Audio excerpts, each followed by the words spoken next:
Hello, everybody, and welcome to episode 10 of Rainbow Conversations with me, Richard Dunbar, a new radical queer podcast telling the inspiring stories and hearing about the inspiring lives of the queer community the world over.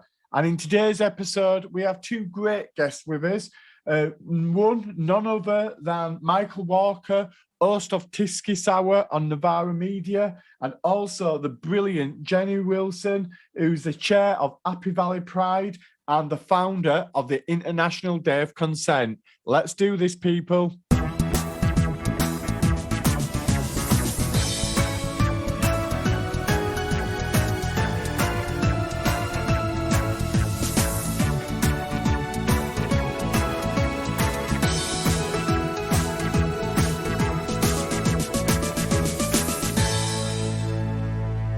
Welcome, people, to this new episode of Rainbow Conversations with me, Richard Dunbar. And I've got to say, this next guest was one of my dream guests to get on this podcast, somebody who I greatly admire, actually, for many different reasons. And actually, look at his Twitter bio, very interesting, describes himself as a class struggle social democrat.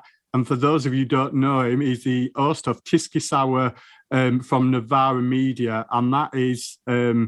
the legend that is Michael Walker. Michael, welcome to Rainbow Conversations.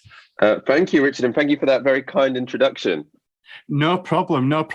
So first of all, Michael, what would be really interesting for me is because you're perhaps most well known for helping to set up and being the host of Tisky Sour on Novara Media. Could you give us a bit of an intro about what Novara Media is, why it's important, where Tisky Sour sits in that context as well? Yeah, perfect. So Novara Media was set up in 2010 by James Butler and Aaron Bastani, who are both still my colleagues. And they started it as a podcast, and it very much sort of grew out of the student movement. So I think they both met in London student occupations. I, at the time, was in Oxford, so I knew James Butler from there. And that sort of developed, it started as a podcast then, and my colleague Craig joined and did articles. My colleague Patrick joined and built a website. So it sort of grew very organically, all voluntarily, all based on voluntary work until really quite recently, actually. I suppose my involvement was I sort of knew people a bit around from left politics anyway. But then I moved to Spain in 2014, I think it was, and got quite into Podemos, because before that time, sort of in the early 2010s, in 2010, I was a bit of an anarchist. And then we were sort of, movementist, sort of like horizontalism. I fell a bit out with that because I was sort of like, actually, where's this going? It's all a bit abstract. It's all a bit... pretentious, maybe I could say, even if it had its values.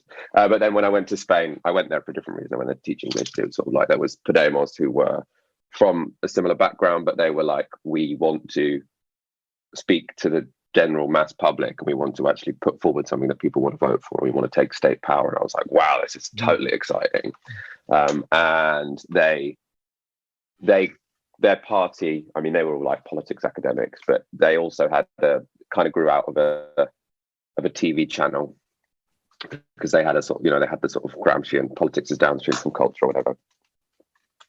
And that's probably a complete,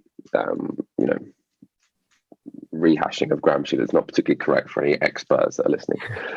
But they had a show, which was sort of like a YouTube chat show, which I got really into there.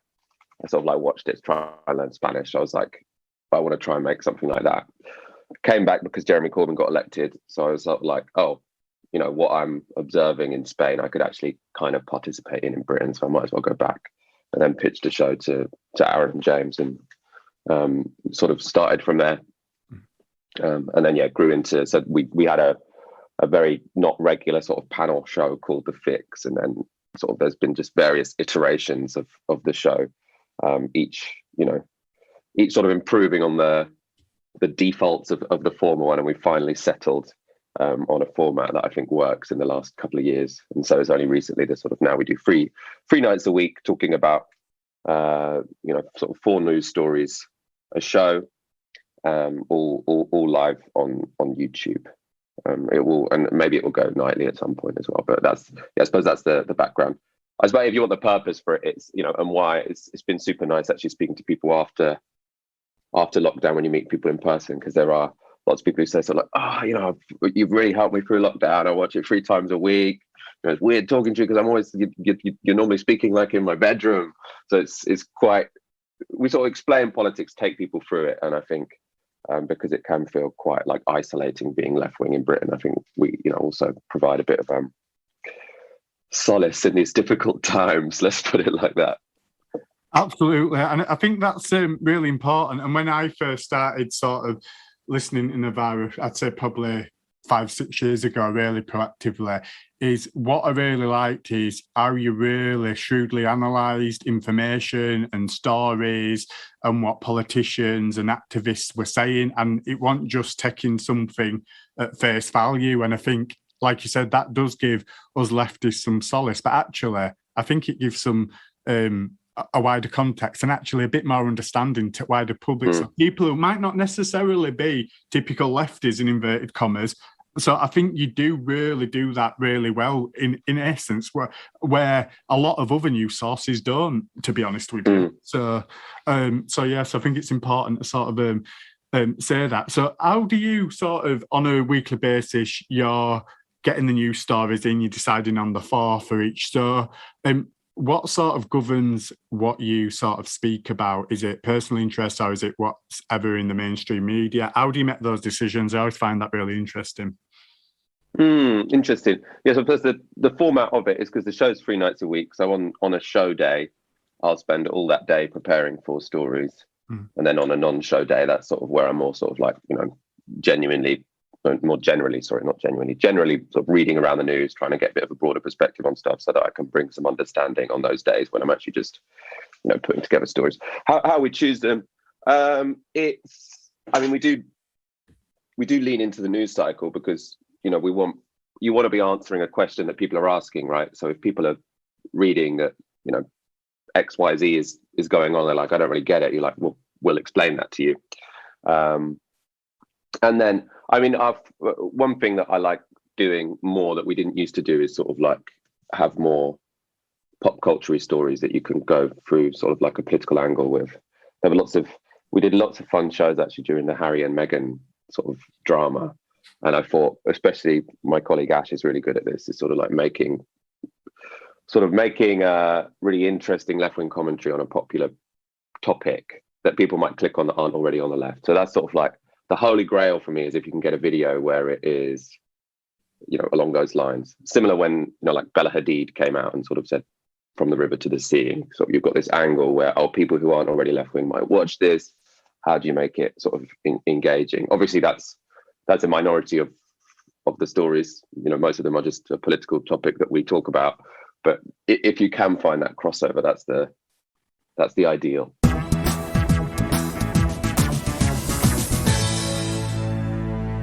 Let's talk about you now, because actually you're always advocating, talking, campaigning about other people and issues. But what really interests me about you, Michael, is actually, who is Michael Walker out of the Novara media context? What was life like for you growing up? And particularly, obviously, this has got a queer element to it. And how would you sort of identify on sort of that front? And how important is that side of your identity to you? No, I was saying we were joking because it was our mutual friend Iden put passed on your message about this podcast, and I was like, does he know that I don't have that much queer politics? Which is to say, I suppose I was incredibly lucky enough that sort of my sexuality was never a massive issue. My parents are very supportive. I'm from London. I'm a white middle class guy. I feel like I was lucky enough that my sexuality hasn't really been a struggle for me, which I know that's a pretty privileged and unique position. So I have never really come at politics from a sort of this is my personal story perspective. I haven't centered my experience in that because I feel like I've been relatively lucky on those terms. Obviously I've got my issues, everyone's got their issues, but not really one that I'm going to bring to the political table. I think probably my queer politics probably comes from, because even if you're a gay guy who, in the right context, I don't feel particularly oppressed or hard done by as a white middle class homosexual in London.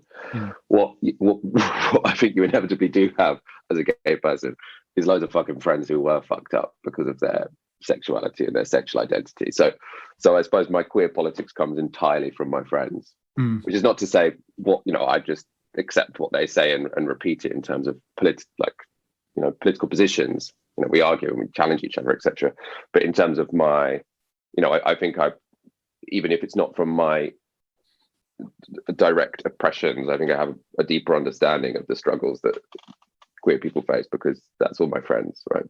And obviously it's much tougher being queer if you're from a heavily religious background or from a heavily conservative background or all manner of different struggles, or if your gender identity is much more fluid than mine. If you're gender non-conforming, it's clearly much harder to move about in the world, or if your sexuality intersects with race, and that will again confront you with challenges. So I feel like I do, as I said, my route into queer politics and the politics of sexuality is almost entirely via my friends. Because on one level I love being a gay guy in London. It's really fun. I kind of it's hard for me to base a sort of liberation politics on that because there are lots of great elements of being a gay guy. And what are some of those? If you don't mind going into some of those, what does that mean? Because that could be quite powerful hearing that. So, what is a good thing about being a gay guy in London? I suppose. It's very social, and people hook up with each other all the time. Maybe these are not universal experiences. Yeah. There is a side to being a gay guy that's super fun. That's people often say, the reason why gay people go out and party and blah blah blah all the time is partly to sort of escape a prior oppression. I think there's obviously a lot of truth to that, but I think also it's fun. Right? So that's again, I'm not trying to rewrite queer politics from the perspective of my very unique position. It's just my sort of my personal interaction with the scene. Yeah, and I think that's absolutely fine. I think what you did then, you started off by sort of acknowledging your privilege, which I think is always a good thing, but also your experiences as a gay man are completely valid as well. You know what I mean? So I think that's really good that you say that. But in terms of some of those wider issues you sort of refer to, because obviously the queer community are coming under attack in many different sort of contexts in this country and across the world. What do you think some of the biggest challenges facing our community are right now? And what can we do to be better allies? And what can we do to organise for change and give the queer community more agency to fight that? No, that's super interesting. Well, I suppose in terms of where... I think it's sort of like gentrification. There are sort of like interesting intersections in terms of making cities really boring and sort of like, can gay communities be an organising sort of a form sort of organising movements against that. There was, in London, there was an interesting campaign against the Joiners Arms a few years ago.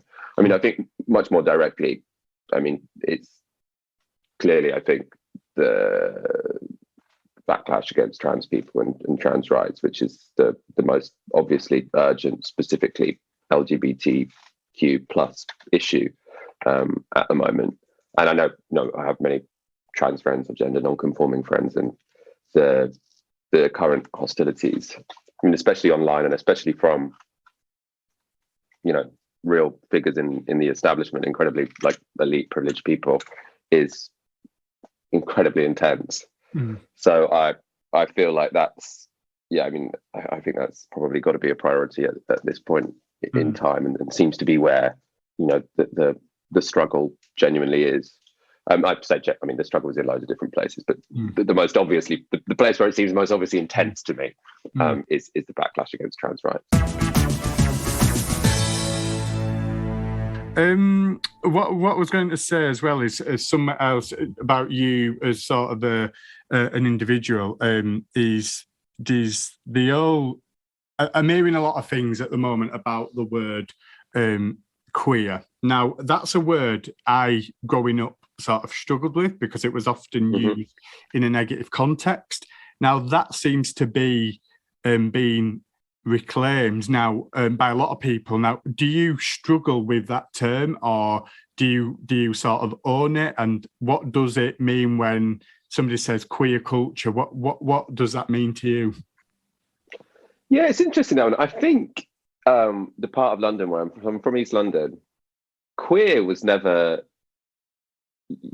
People just said gay, like, oh, he's gay. It was gay that was the negative word. So I don't have this sort of association where queer is negative and gay is not negative, because it was always like in a playground, it was always like, oh, it's gay. Gay was the bad. No one said anything was queer. So I think that's a regional thing potentially. So I have a completely different reaction to it than some people do. So you know, different backgrounds, different experience.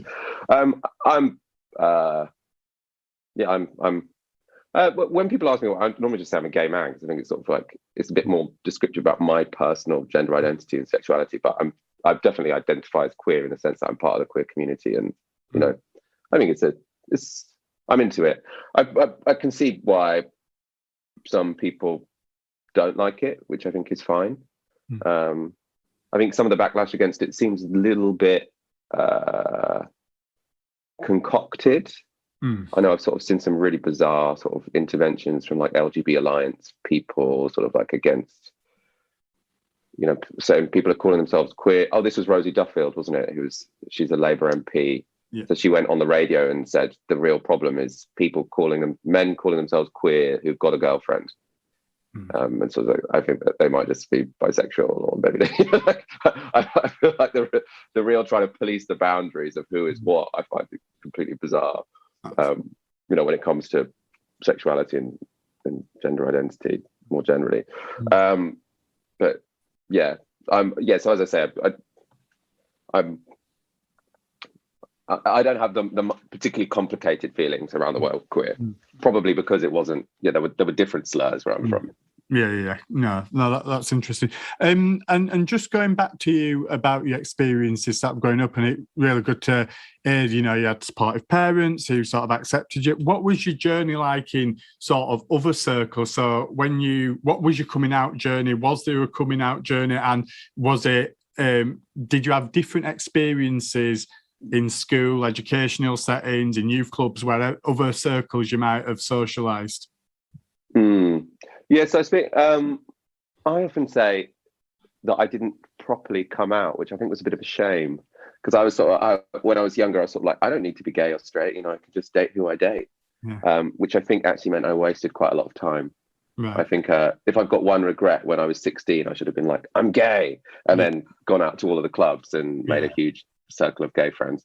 Whereas I was much more sort of like, you know, eased. It was only really when I went to university that I proper. I mean, I was always, you know, I was never closeted, as it were. But it was only when I came out of university I was like, yes, no, this is part of the gay scene. This is what I'm into. So yeah, that was. And then actually, I've often had to make a bit of a proactive effort to sort of like make more gay friends and be part of the gay scene, because my most automatic friendship group has usually come from sort of politics and activism and that kind of thing, but without intentionally looking for sort of like a gay scene and gay friends. There was really something, I think, missing in my life. So I have, you know, made more of a proactive effort to do that in recent years.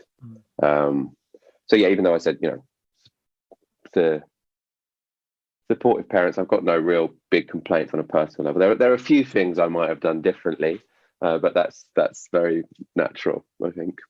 So what are some, if you don't mind, what would you have done differently? And does that play in your mind? And does that affect who you are as a person now?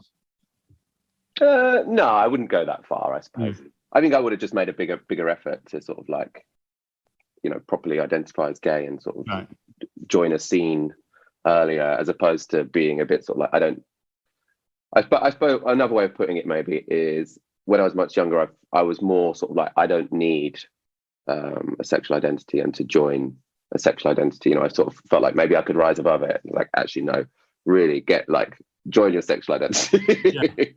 Yeah. Celebrate it, make a big deal out of it. It's sort of like, when people are sort of like, oh, we don't need pride because we're not oppressed anymore. Obviously, there are still multiple oppressions on the LGBT, but also we need it because it makes your life much better if you sort of network, identify with, celebrate your gayness, celebrate your queerness.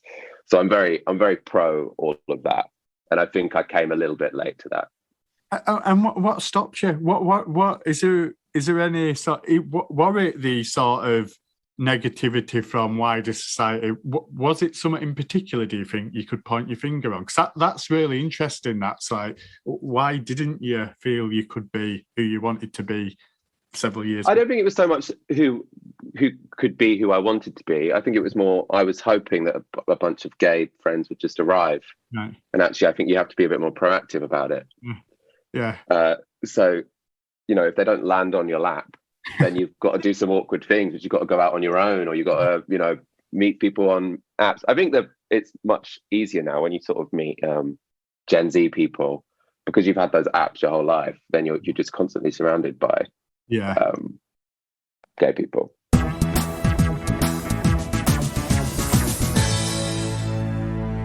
One point I'm asking a few people, and the answers are always very interesting from different people.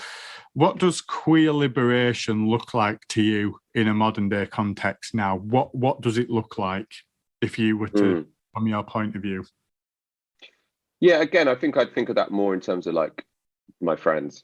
So I think my friends who either have had a hard time growing up queer, or who have a hard time, expressing their gender identity, and living in the world at the intersection of masculinity and femininity. Queer liberation for me would just mean,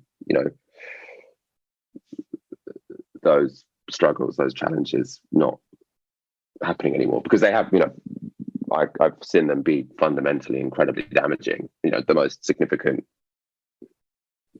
life-shaping issue in many people's lives that I know. So queer liberation would be liberating them from those oppressions, I think. Lots of people say that you can't have queer liberation without abolishing capitalism. I kind of feel like they're in a way two separate points. Like I feel like you can probably have people not oppressed for their gender identity in multiple systems. I'd like socialism on its own, Yeah. on its own counts. Because some people would say that, wouldn't they? Saying rainbow capitalism is stopping particularly minoritized people within the queer community, so people of colour, refugees, etc., trans people who may not be getting what they want, because in terms of equalities, because the sort of narrative put out there is that it's about white gay men, will push forward. So do we need to challenge some of those capitalist systems to allow those liberations to come forward, or not? Well, I mean, you need there to be, you need venues to not all be incredibly corporate and only accessible to the wealthy. You need well-funded social services and well-funded gender identity clinics, which we clearly don't have at this point in time. I think there are loads of social democratic struggles that would be very helpful for queer people. I suppose I'm not really a sort of queer revolutionary, where I feel like you've got to abolish everything and reconstruct society without gender and without sort of like I'm a reformist when it comes to sexuality, you could say. Right. So I don't think it is. I'm not like an abolitionist, anti-capitalist, queer liberation person. I'm a bit more step by step, middle range. You work out what's the problem, how would it be solved, as opposed to sort of seeing these are fundamentally connected and we cannot destroy one oppression without destroying the other. It's sort of like, well, let's, let's not bite off more than we can chew. Yeah, Michael Walker, The Reformist. That could be your memoir title, perhaps. Well, I don't know if that would sell very well. It's only controversial among a very niche group of people. Yeah. So, is there anything else you want to say about yourself, about Novara, about anything else? Have you got any queer sort of idols, icons? Who do you look up to? All that sort of stuff. Anything. I just want to make sure you've had a chance to say what you want to say as well. Yeah, I'm trying to think. Who do I look up to as my queer idols?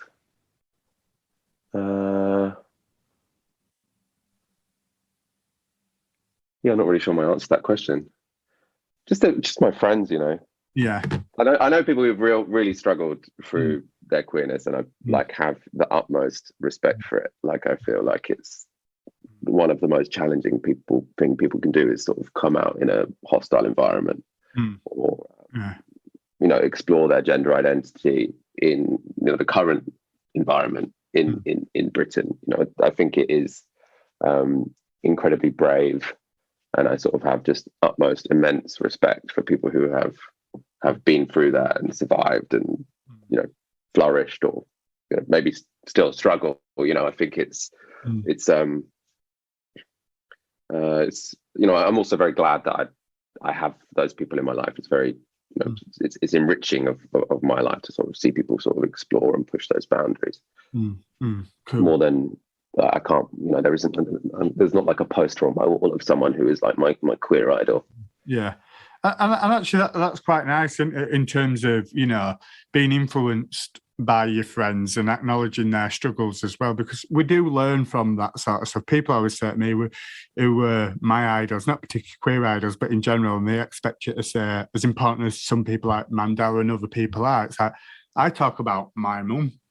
You know what I mean? Because she experienced loads of struggle growing up, domestic abuse, blah, blah, blah, everything like that. And actually, understanding the people closest to you and acknowledging their struggles, I think, can influence and inspire us to do better in many walks of life, I think. So yeah. So what's sort of round off? What sort of next for you, Michael? What are your plans over the next year? Have you got any fun, exciting things to tell us? What we might not know? Any exclusives, Any exclusives? I think over the coming year, with Novara, we'll just sort of keep expanding, keep growing. We'll probably go nightly, and apologies about that.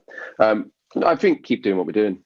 Yeah. On a personal level, we're getting kicked out of our flat, which is quite annoying. So I'm going to have to find somewhere else to live. But they're selling up. Abolish all landlords. Yeah, that's my that's the thing that as again, I don't go by politics or my personal experience, but the thing that on a data level fucking pisses me off is paying the rent and landlords. Yeah, I'm constantly fuming about that. Well, exactly. Well, move up to Bradford. It's like you could probably buy 10 houses for price of probably what you're living in now. So the amount you have to pay to have no fucking security in London it's a disaster. Absolutely. No, it's crazy. But no, thank you, Michael, seriously, so much. I know you probably have loads of demands on your time and stuff, so massively appreciate it. And it's a real pleasure speaking.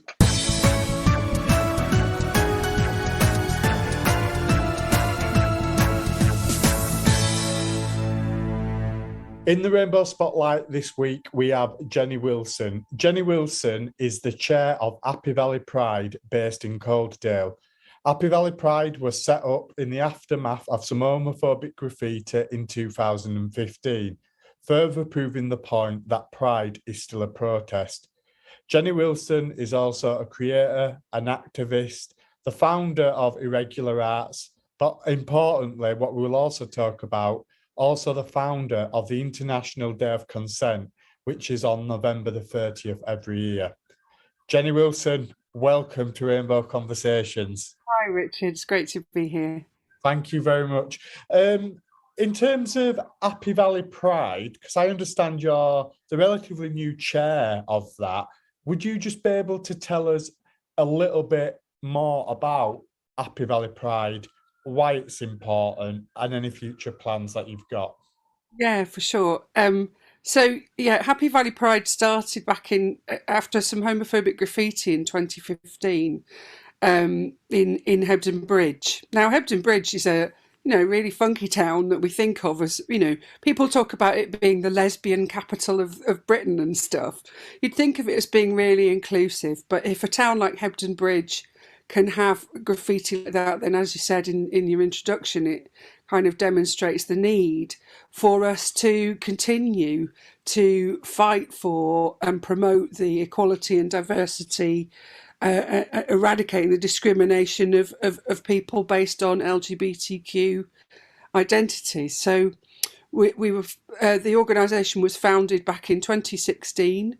And Peter Tatchell soon after joined as a patron of Happy Valley Pride, the very famous activist. Amazing having him as a patron of our organisation. And our other two patrons are Kate O'Donnell, who's a well-known trans activist. She started Stand By Your Trans campaign. She's based in Manchester. And this year, we're really excited that Horse MacDonald, who's an absolute legend lesbian musician based in Scotland, has also joined us as a patron. So I think those patrons sort of like demonstrate the ethos of Happy Valley Pride as very much being an organisation that's about culture and creativity and activism, and not just about being a party. Pride is a protest. Pride is about championing the rights of LGBTQ plus people, and that's very much what we're about in Hebden at Happy Valley Pride. Yeah, That's really sort of heartening to hear, because if people don't know me and if people don't know you so well, Jenny, what they will know we have in common is about ensuring that pride is still a protest, ensuring that those marginalised voices within our community are given the space, A, to be heard, but B, to be worked with to ensure we get the positive change that we know is needed. And that brings me to the point around how pride is often used, I think, as a capitalist venture to make money. So people use the term quite often, rainbow capitalism, because I think, as I read one report recently, what suggested that businesses' markups when they're putting the rainbow flags in the window for one day or a couple of days a year can go up by as much as 20%. So people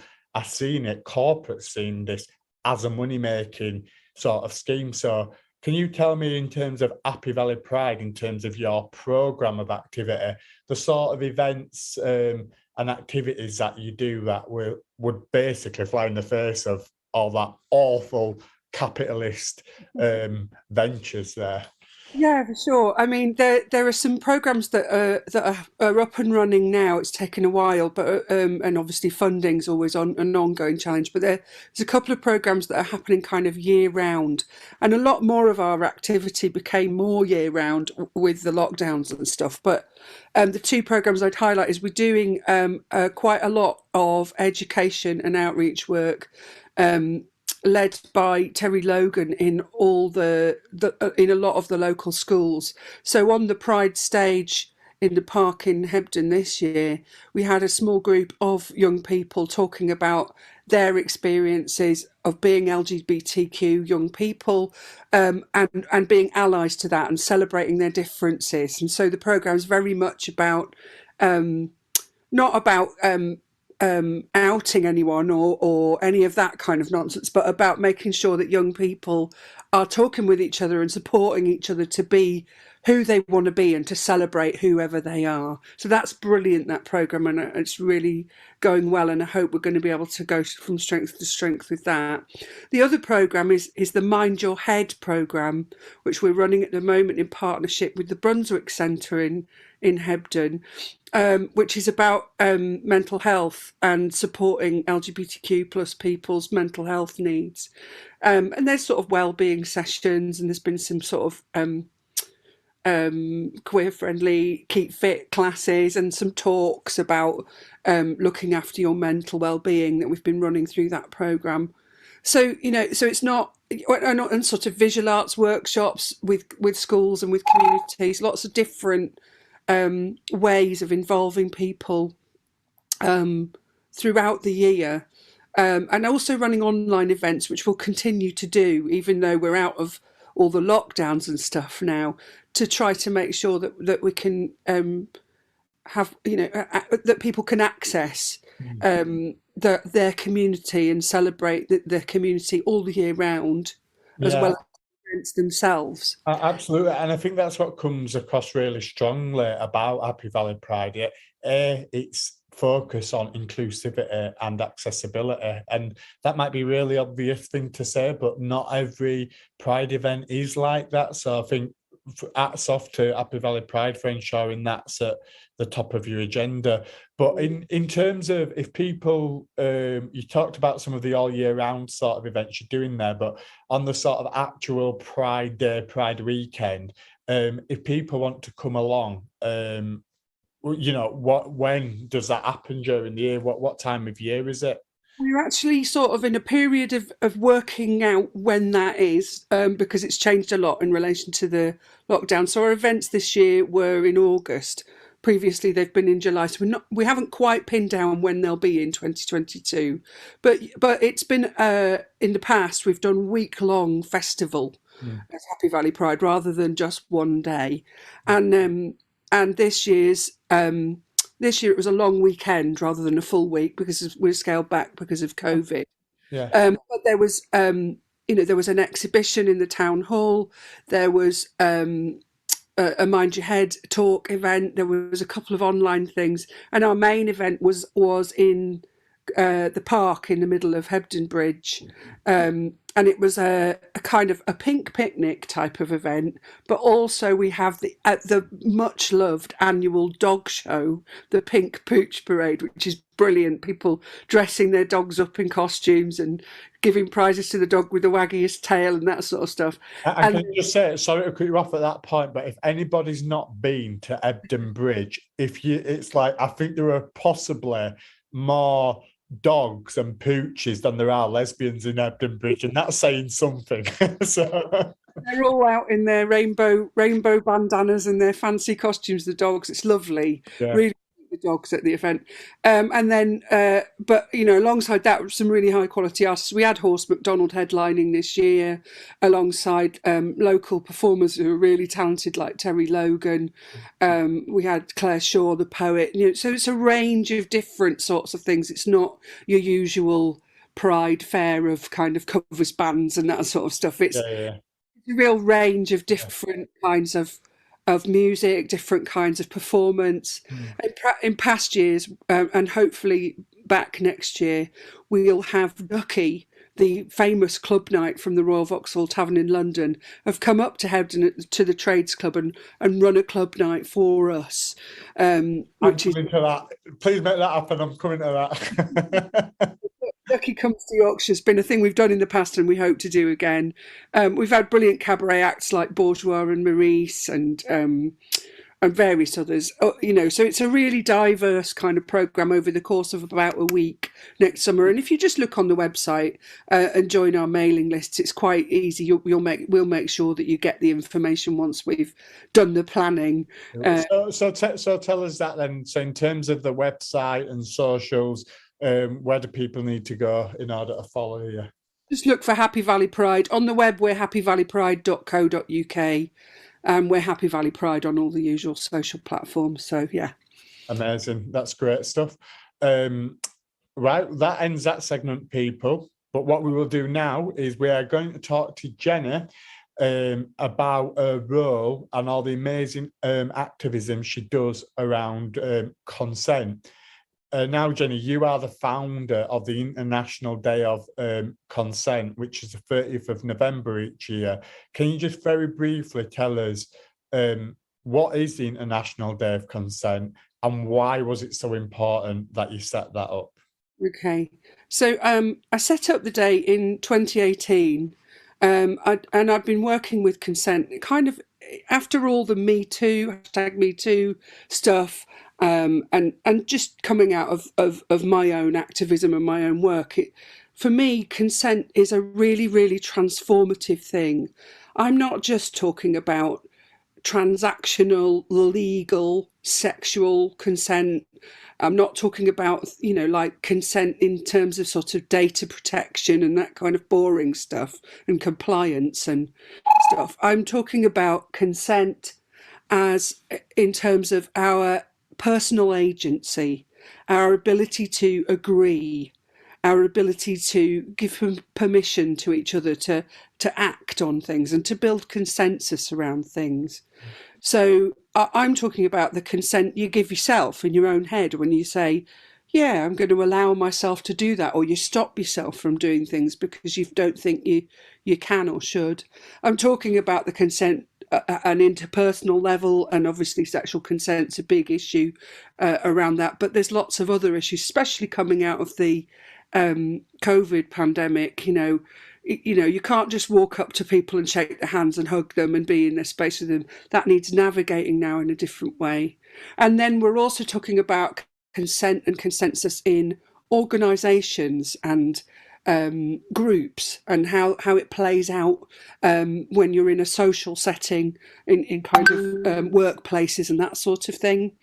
And then finally, at the level of society, how consensual is the society we live in when we've got lots of oppressive systems, capitalism, patriarchy, white supremacy, a lot of things that we don't consent to are the ways we've been socialised, the ways we've been brought up to expect and to behave and to make assumptions about each other. So for me, the Day of Consent is a day for thinking about and promoting how we can all be the change we want to see in the world, how we can all use our personal agency to make change wherever we are. So that's what it's about. Yeah, and do you know what? Okay, I remember when you first sort of founded that, and a workshop you held in Bradford a couple of years ago, and when you started to use that phrase, consent is transformative, I really started to think about what that meant in a wider context, perhaps, than I ever have done before. And for me as an individual, just talking on that level, I was somebody who somebody would ask me to do something, I would say yes every time. Just that person I am, my friends call me Duracell Bunny, I've got loads of energy.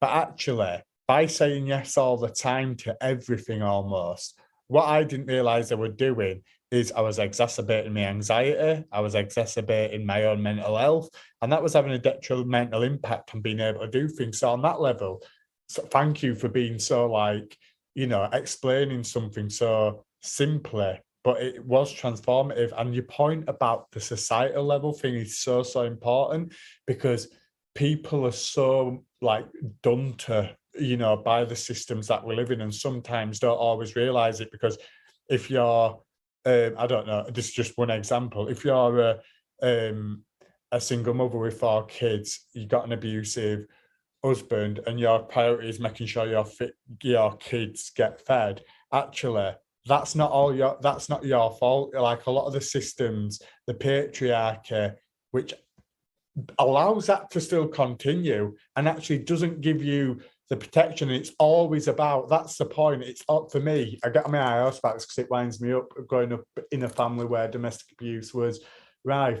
The narrative is always, let's see what we can do to protect women and victims more. And it's not about smashing the system, what allows the abuse to continue. So I think what you're doing, Jenny, is transformative, and it is sort of revolutionary. And on my sort of last point and question is, if people want to get involved and do more around consent, have you got any ideas about A, how they can get in touch with yourself, or B, what they can do, like you say, with their own agency? Yeah. So in terms of kind of finding out what I'm up to, each year I do a bit of a build up around the Day of Consent, and for the Day of Consent 2021, I'm just starting a new podcast series about applied consent. So I would say listen to that podcast series as it comes out, or catch up on it if you're coming to it later, because that will have lots of practical ideas about how consent applies in particular situations: sexual consent, consent in parenting, consent in particular sort of work contexts, consent as a neurodivergent person, which is what I am. Lots of different aspects of how consent affects the daily life of different groups of people and how we can work on that together. So that's one thing, and that will be available via my website, which is consentculture.co.uk. And then the other thing is on or around, well, all year round, but especially on the 30th of November, using the hashtag I do consent, International Day of IDO consent. I like it. I do consent, which is which is just a way of kind of like, the more of us that are using that, the more the day builds momentum. It's not me organising the whole thing. I've just set off an idea with the Day of Consent, and I will organise some events and activities around it.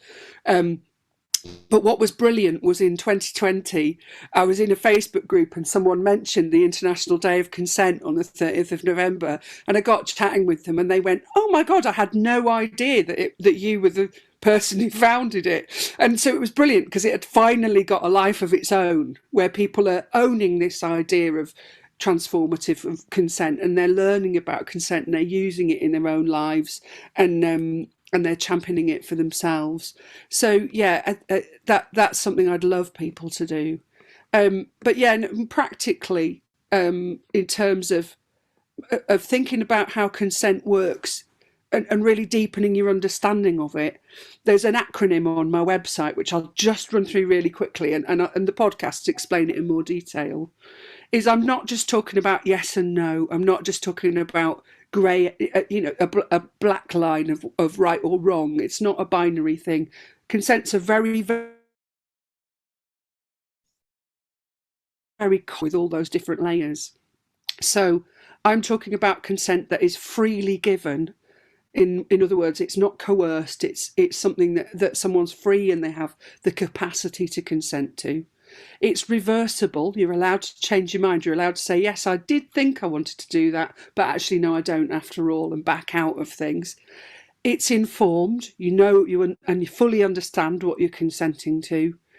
It's engaged. You're actually positively saying, yes, I do want to do that, not just quietly going along with something because you're afraid or worried about not doing it. And it's specific. It's a one-time particular to that context deal. Just because you said, yes, I'll have a pizza with you this Friday, Richard, doesn't mean you're stuck having pizzas with Richard every Friday for the rest of your life. So it's all of those things, and thinking about all of that complexity around how much agency, how much choice we really have. That's amazing. So just remind us again in terms of the website.